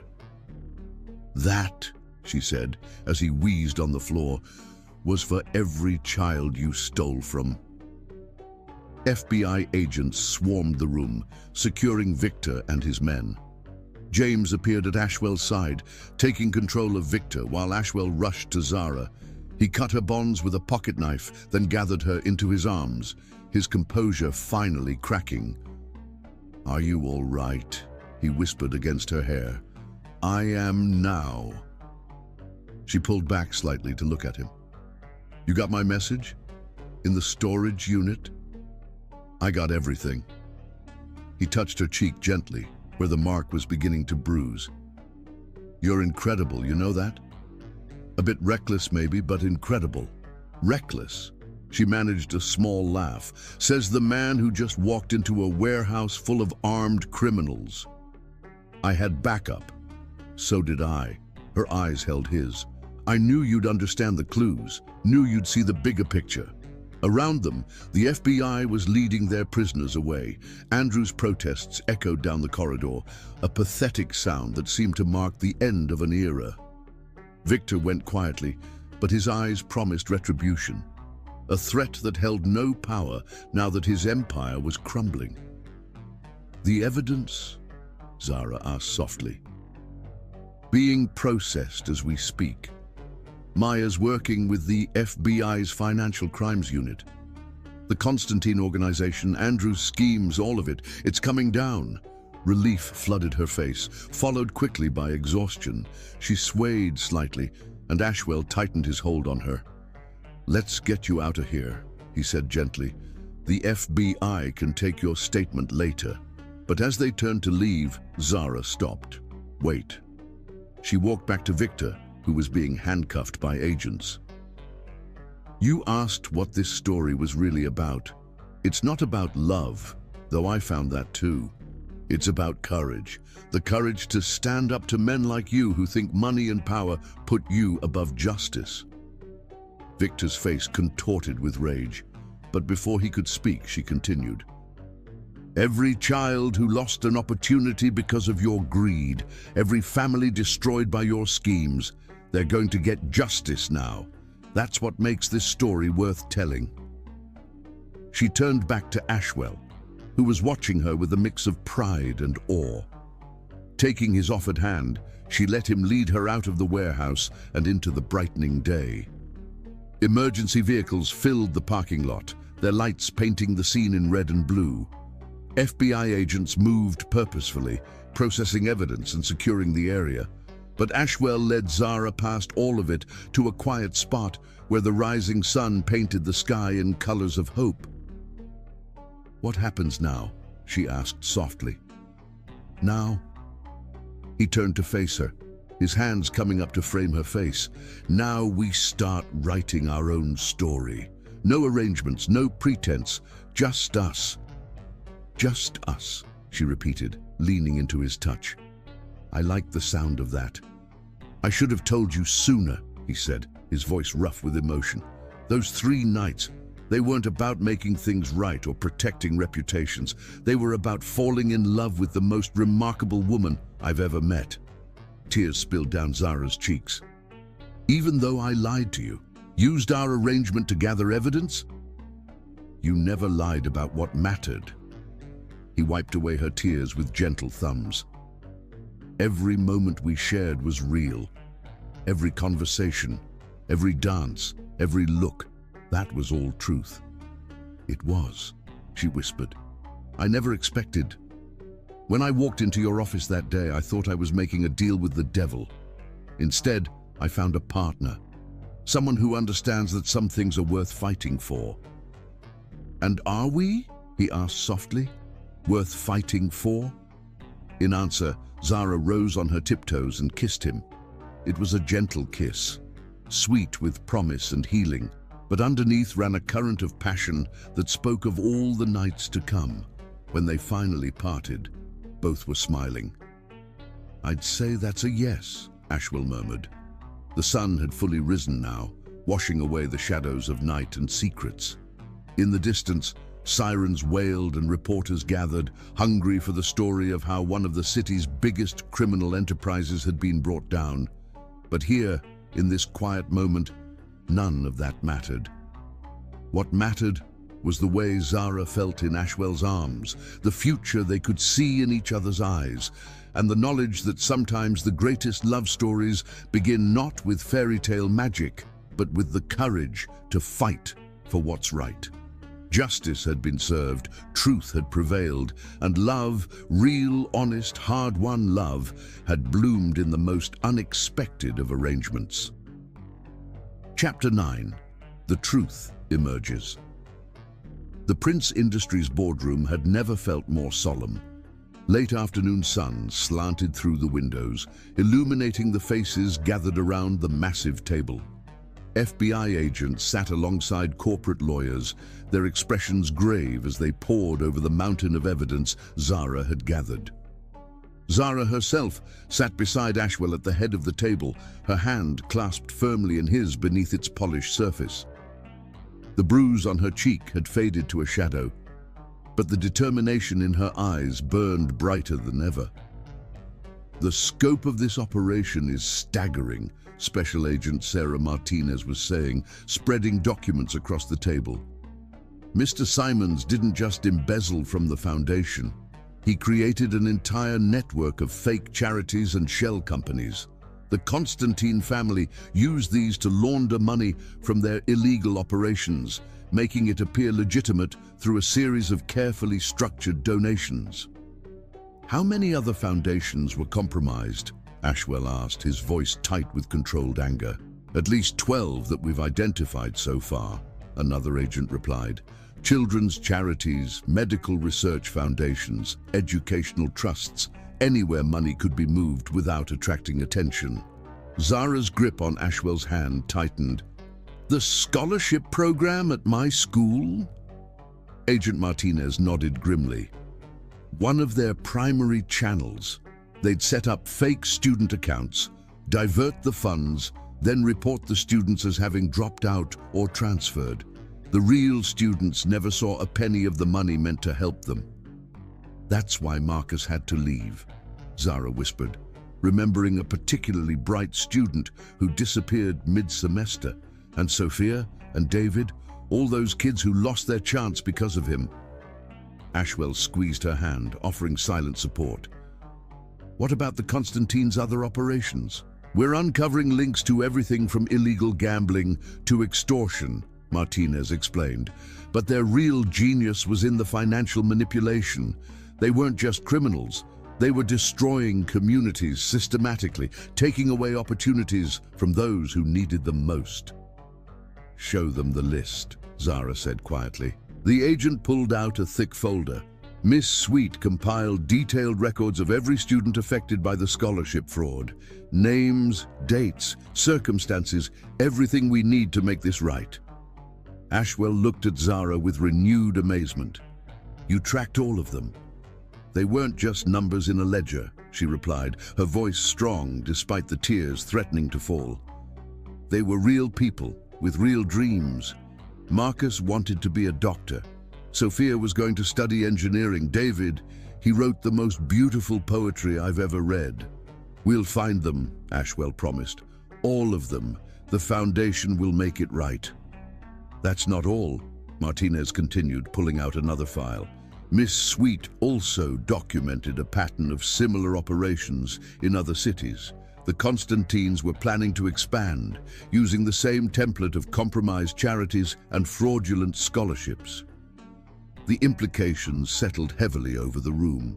This wasn't just about one foundation or one city. It was about a systematic assault on hope itself, targeting those who could least afford to lose it. "What happens now?" one of the lawyers asked. "Now we build our case," Martinez replied. "With Miss Sweet's evidence and testimony, we can shut down the entire operation. Mr. Simmons has already started talking, hoping for a deal. The Constantines won't be able to hide behind their legitimate business facade any longer." "And the students?" Zara pressed. "What about them?" Ashwell straightened in his chair. "The foundation will establish a special fund," he announced. "Not just to replace what was stolen, but to expand our support. Every student who lost their opportunity will get a second chance, with additional resources to make up for lost time." The lawyers started taking notes, but Zara was looking at Ashwell with an expression that made his heart race. In her eyes, he saw the same passion for justice that had drawn him to her from the beginning. As the meeting continued, details were discussed and plans were made. The FBI would need Zara's continued cooperation as they built their case. The foundation would need to be restructured to prevent similar vulnerabilities in the future. But through it all, one thing remained constant: the connection between Zara and Ashwell, growing stronger with each revelation. When the meeting finally ended, they remained in the boardroom, watching the sunset paint the city gold. Zara stood at the window, her arms wrapped around herself, lost in thought. "How did you do it?" Ashwell asked softly, coming to stand behind her. How did you stay strong through all of this?" "I thought of them," she replied. "All those kids who just needed a chance. Every time I was scared or doubted myself, I'd remember their faces, their dreams, and then I'd think of my mother." "Tell me about her," he said, wrapping his arms around her waist. "She always said that true strength isn't about being fearless, it's about doing what's right even when you're terrified." Zara leaned back against his chest. "When she got sick, she made me promise to use whatever talents I had to make the world better. Teaching was my way of keeping that promise." "She'd be proud of you," Ashwell murmured, pressing a kiss to her temple. "So proud." "I hope so." Zara turned in his arms to face him. "There's something else you should know. Something I found in Andrew's records about my mother's illness." Ashwell's expression grew concerned. "What is it?" "The experimental treatment she was denied. The one that might have saved her." Zara's voice trembled slightly. "The money was there. The foundation had approved the grant. But Andrew, he diverted it, used it to pay off gambling debts instead." The pain in her voice broke Ashwell's heart. He pulled her closer, letting her bury her face in his chest as tears finally fell. "He killed her," she whispered, "just as surely as if he'd done it with his own hands. And then he used her death to manipulate my father, to position himself to steal from other families, other mothers." "Listen to me," Ashwell said firmly, tilting her face up to his. "Your mother's legacy lives on in you, in your courage, your compassion, your determination to help others. Everything you've done, exposing the truth, protecting those students, bringing down this whole corrupt system, it's exactly what she would have wanted." "I couldn't have done it without you," Zara said softly. "Not just your resources or influence. Your belief in me, your understanding, even when I couldn't tell you everything, you trusted me." "Because I saw you," he replied simply. "Not the role you were playing or the mask you had to wear. The real you, passionate, brilliant, unstoppable when fighting for what's right." Their lips met in a kiss that tasted of tears and triumph, of endings and beginnings. When they parted, both were smiling despite the emotional weight of the day. "So what now?" Zara asked, echoing her question from that morning. "Now we keep fighting," Ashwell answered. "Together. The foundation needs rebuilding, those students need finding, and there are probably other operations like this that need exposing." "Together," she repeated like a promise. "No more arrangements or pretense. No more hiding or playing roles. Just us." "Just us," he agreed. "And all the battles worth fighting." The city spread out below them, glowing in the last light of day. Somewhere out there, lives were already being changed by the truth they'd helped uncover. It wasn't a fairy tale ending. There was still work to be done, justice to be served, wounds to be healed.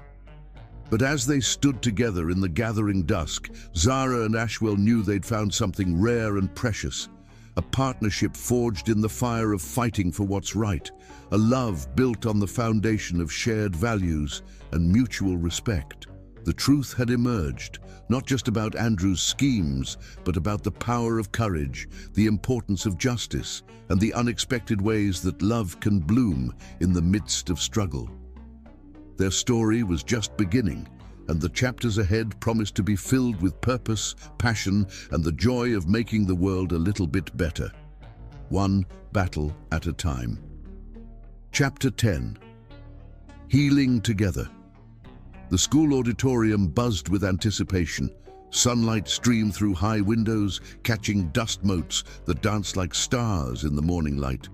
On stage, a string quartet of students tuned their instruments, new ones, provided by the restructured Foundation's music program. Zara stood in the wings, watching with tears in her eyes as Marcus, newly returned to school, adjusted his violin with careful hands. 6 weeks had passed since the warehouse confrontation, 6 weeks of testimony, reconstruction, and healing. The Foundation's special investigation had located most of the affected students, offering them not just restored scholarships, but additional support to make up for lost time. Today was a celebration of their return, a concert to mark new beginnings. "They sound amazing." Ashwell's voice came from behind her, warm and proud. "Hard to believe they've only been practicing together for a month." Zara turned to him, radiant in a simple blue dress. Music was always in their hearts. They just needed the instruments to let it out. He drew her close, pressing a kiss to her temple. These quiet moments of affection had become natural between them, their relationship deepening with each passing day. "Your mother would have loved this," he murmured. "She would have," Zara agreed softly. "Especially seeing Sophia back at the piano. That girl plays like she's speaking directly to angels." The mention of angels brought a shadow of memory, the truth about her mother's treatment, denied by Andrew's greed. But the pain was different now, tempered by purpose and the joy of helping others avoid similar fates. The audience began filing in. Parents, teachers, Foundation board members, and even some FBI agents who had worked the case. Agent Martinez sat in the front row, beaming as she recognized students she'd helped locate. The investigation was ongoing, but today was about celebration, not prosecution. "Are you ready?" Ashwell asked, noting how Zara's hands fidgeted with her mother's locket. "Almost." She turned to face him fully. "There's something I need to tell you first." His expression grew concerned. "What is it?" "I've been offered a position," she said carefully. "The new Director of Arts Education for the Foundation's youth programs. They want me to oversee the expansion of music and art therapy initiatives across all our partner schools." Joy bloomed across Ashwell's face. "That's perfect. You'd be amazing at—" He stopped, noting her hesitation. "What's wrong?" "I don't want anyone thinking I got the position because of us," she explained. "The Foundation's reputation is still healing. The last thing we need is accusations of favoritism." Ashwell took her hands in his. "The board made that offer because they saw what you did with the music program here, how you fought for these kids, tracked them down, gave them back their dreams. Our relationship has nothing to do with it." "You're sure?" "Absolutely." His smile turned mischievous. "Besides, technically you'd be reporting to the board, not me. I'm just the founder who happens to be madly in love with the most qualified candidate." Zara's heart skipped at his casual declaration of love. Though they'd grown closer each day, neither had said the words explicitly until now. "Madly in love, "Completely." He drew her closer. "When I watched you piece together the evidence that brought down Victor's empire, I was impressed. When I saw you fight for justice despite the danger, I was amazed. But watching you with these kids, seeing how you pour your heart into giving them opportunities, that's when I knew I'd never love anyone else like I love you." Tears spilled down Zara's cheeks. "I love you too," she whispered. "Not the wealthy philanthropist or the powerful businessman, just you. The man who understands that true strength lies in helping others, who fights for what's right, who sees me for exactly who I am." Their kiss was gentle, but full of promise, interrupted only by the sound of someone clearing their throat. They turned to find Marcus grinning at them. "Sorry to interrupt," he said, not looking sorry at all, "but we're ready to start. And Miss Sweet, thanks for not giving up on us." Zara squeezed his shoulder as he headed back to the stage. Never. The concert was everything they'd hoped for and more. The students played with passion and skill, their music filling the auditorium with hope.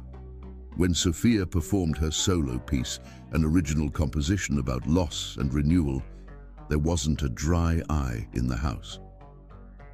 During the reception afterward, Zara moved through the crowd, greeting families and sharing in their joy.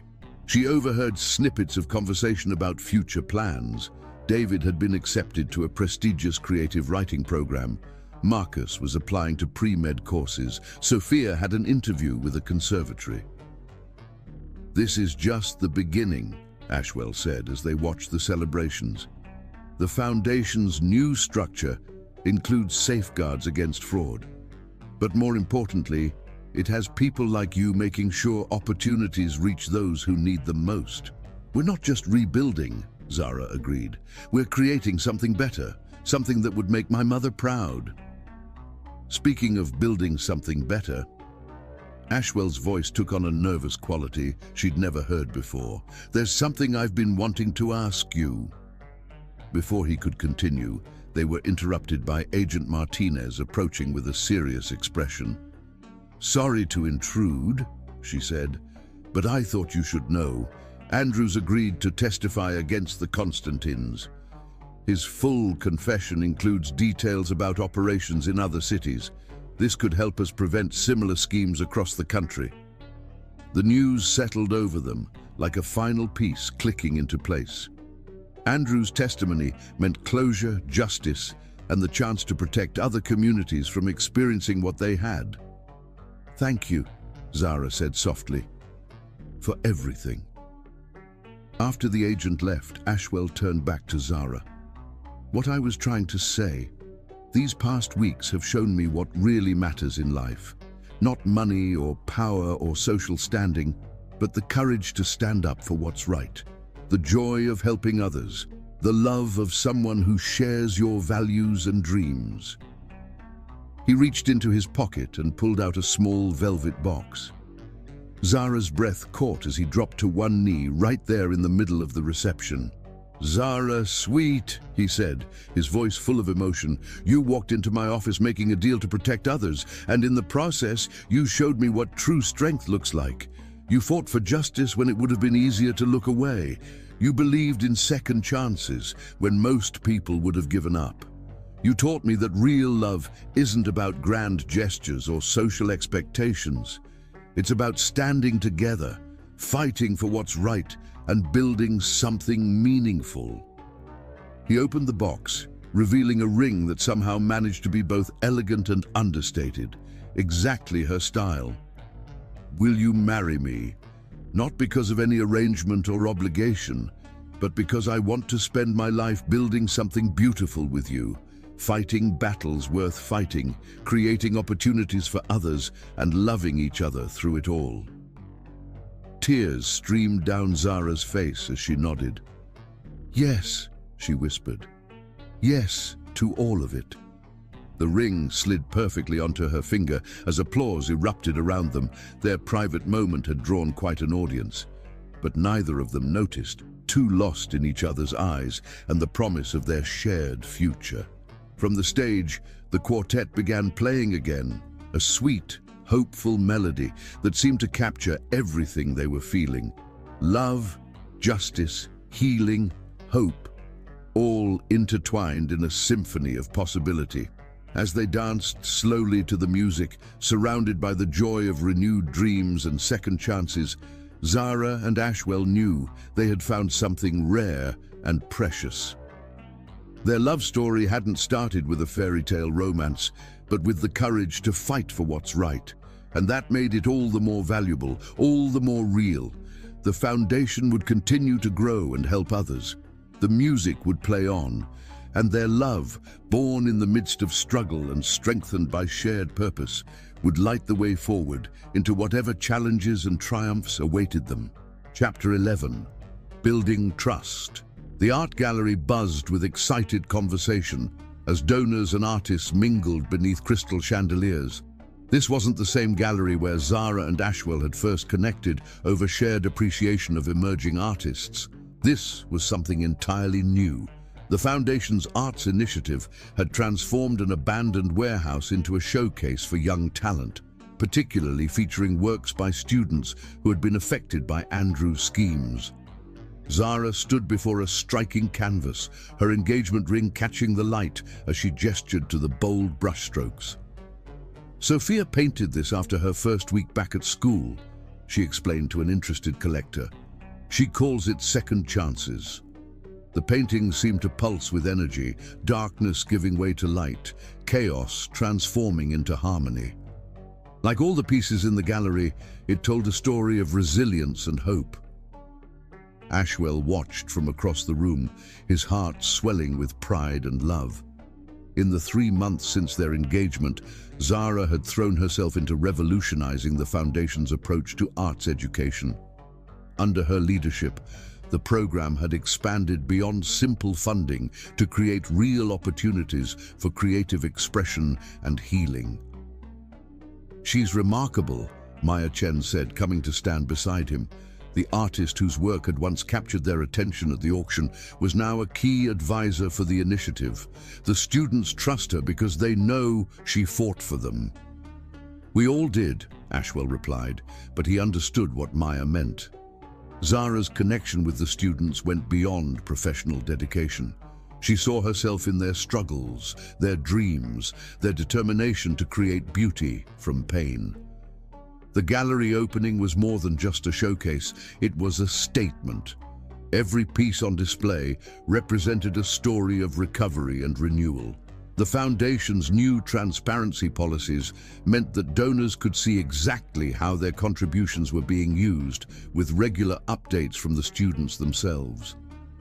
Zara made her way through the crowd to join them, her simple black dress elegant but understated.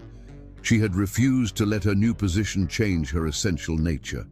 She was still the passionate teacher who believed in the power of art to transform lives. "The Richardson Foundation just pledged full university scholarships for 5 of our students," she announced, her eyes shining, "including Sophia's conservatory tuition." Ashwell pulled her close, pressing a kiss to her temple. "You did this," he murmured. "We did this," she corrected. "All of us, working together." Maya excused herself to speak with some students, leaving them in a quiet moment amid the celebration. They moved to a more private corner, where a small sculpture garden created an intimate space reminiscent of their early encounters. "Do you remember the first time we discussed art?" Zara asked, running her fingers along a marble curve. "At the auction, when you caught me analyzing the brushwork. I remember thinking I'd never met anyone who saw beneath the surface so clearly." Ashwell took her hand, their fingers intertwining naturally. "You weren't impressed by the prestigious names or price tags. You cared about the story each piece was telling." "Art was my first love," she admitted. "Before teaching, before justice, before you, though you've certainly given it competition in the love department." He chuckled, drawing her closer. "Speaking of competition, have you thought more about the wedding plans?" Their engagement had sparked immediate media interest, with society columnists speculating about what would surely be the social event of the season. But Zara had other ideas. "Actually, yes." She turned to face him fully. "What would you think about having it here? In the gallery? Not just as a venue, but as a statement. We could turn it into a fundraiser for the arts program, showcase student work, celebrate everything we've built together." Her eyes sparkled with excitement. "Instead of expensive flower arrangements, we could display sculptures. Rather than traditional music our students could perform, make it about more than just us." Ashwell felt his heart expand with love for this woman who constantly thought of others, who saw opportunities to help in every situation. "It's perfect," he said softly. "Absolutely perfect." "Really? You're not just saying that?" "Zara." He cupped her face in his hands. "From the moment you walked into my office, you've challenged every assumption I had about how things should be done. You showed me that real change happens when we think beyond conventions, when we put purpose before appearance." Tears sparkled in her eyes. "I was so scared that day," she confessed. "Not of you, but of failing, of not being able to protect the people who needed protection. And now look what you've built." He gestured to the gallery full of art and hope. You didn't just expose corruption, you created something beautiful in its place. Their kiss was sweet and full of promise, interrupted by the sound of teenage giggling. They turned to find a group of students quickly pretending they hadn't been watching. "Miss Sweet," one of them called out, "could you come look at my piece? The lighting isn't quite right." "Go," Ashwell said with a smile. "Your admirers await." But Zara surprised him by taking his hand. "Come with me. These students need to know that art isn't just about individual expression. It's about building connections, creating community." As they moved through the gallery together, Ashwell was struck by how naturally Zara balanced her roles. She was still the dedicated teacher, offering gentle guidance and encouragement, but she was also a powerful advocate, speaking confidently with donors about the importance of arts funding. And through it all, she remained authentically herself, passionate, compassionate, and unafraid to fight for what mattered. Later that evening, after the last guests had departed and the gallery grew quiet, they walked among the artworks together. Each piece told a story of transformation, not just of the students who created them, but of the foundation itself. "I had a meeting with the board today," Ashwell said as they paused before a particularly moving installation. "They want to expand the program nationally, create arts initiatives in communities affected by similar fraud schemes." Zara's eyes widened. "Really? That would be incredible, challenging, exactly what you've been hoping for." "All of the above," she laughed, then grew serious. "But it would mean more travel, more time away from home." "Then we'll do it together." He pulled her into his arms. "That's what partnership means, right? Supporting each other's dreams, fighting the battles that matter, building something meaningful." "Together," she echoed, resting her head on his chest. "I like the sound of that." Through the gallery's windows, the city lights twinkled like stars. Somewhere out there, other communities waited for the kind of transformation they'd witnessed here. Other students needed the chance to tell their stories through art. Other battles for justice and opportunity needed fighting. But for now, in this quiet moment surrounded by beautiful proof of what was possible, Zara and Ashwell simply held each other. Their love had grown from something arranged into something real, something powerful enough to change lives and heal wounds. The art on the walls spoke of second chances and new beginnings. Their upcoming wedding would celebrate not just their union, but the community they'd helped build. And their future stretched out before them, full of possibilities and purpose. "I love you," Zara whispered into the peaceful quiet. "I love you too," Ashwell replied, his voice rich with emotion. "Every day, in new ways." They were building more than a marriage. They were building trust.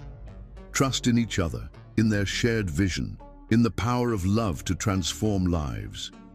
And that, they both knew, was the greatest masterpiece of all. Chapter 12. A New Beginning. The gallery had been transformed for the wedding. Student artwork filled every space, each piece telling part of their story. Sculptures replaced traditional floral arrangements, paintings served as backdrop to the altar, and the afternoon sun streamed through stained glass installations created by the foundation's newest artists. Zara stood before a mirror in what had once been her classroom, now converted into a bridal suite. Her wedding dress was elegant in its simplicity, ivory silk that seemed to glow from within, much like the bride herself. Instead of elaborate jewelry, she wore only two pieces, her mother's locket and her engagement ring. Sophia, now a rising star at the conservatory, helped adjust the dress's flowing lines. "It's perfect," she said softly, "just like this whole day." Through the open window, they could hear the string quartet, all foundation students practicing.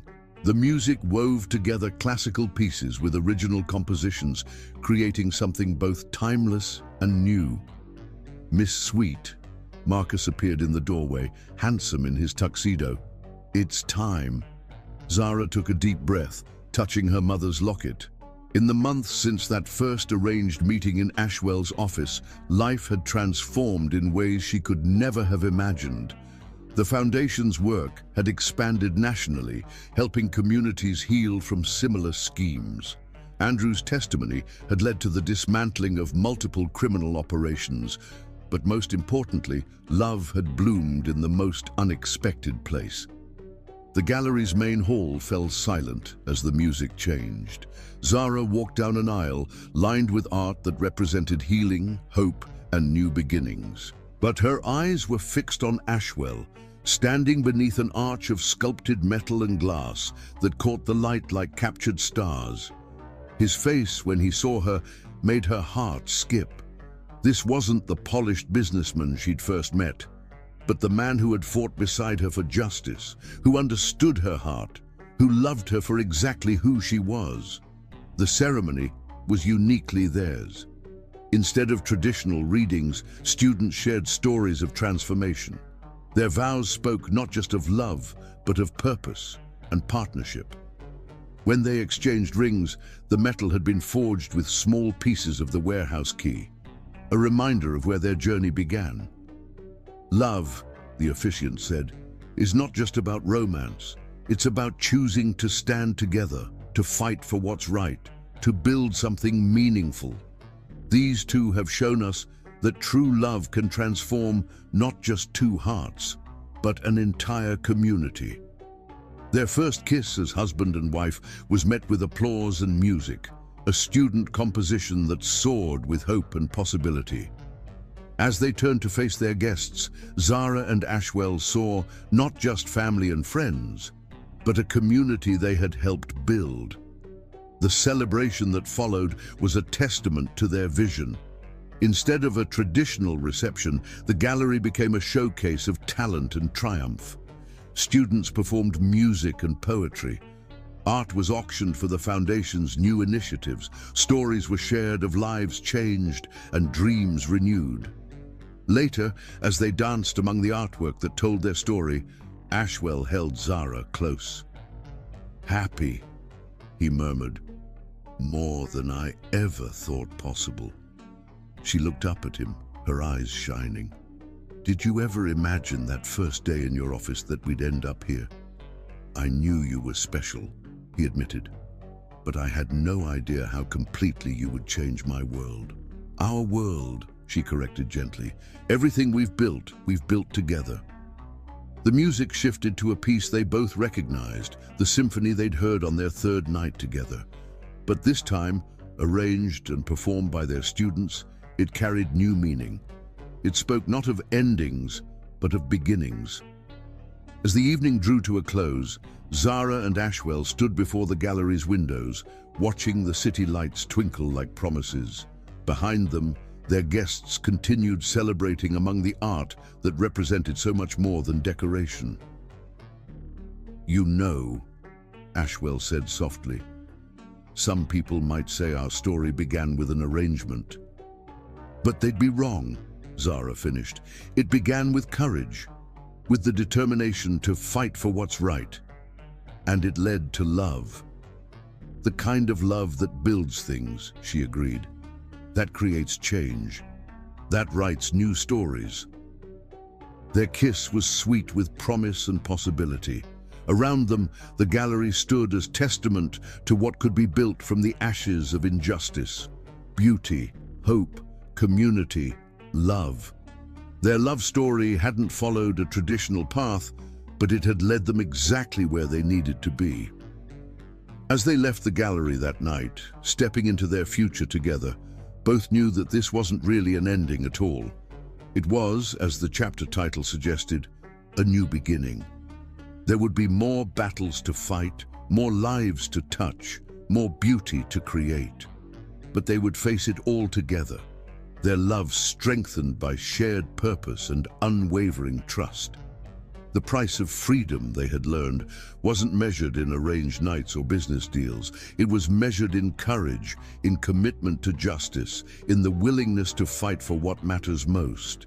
And sometimes, if you were very lucky, it led to the kind of love that could transform not just two lives, but countless others. Their story would be told in the art that lined the gallery walls, in the music their students created, in the lives touched by their foundation's work. It would remind others that true love isn't about fairy tale endings, but about choosing to stand together, to fight the battles worth fighting, to build something beautiful from whatever life presents. And that, they both knew, was the greatest love story of all. Subscribe if you loved.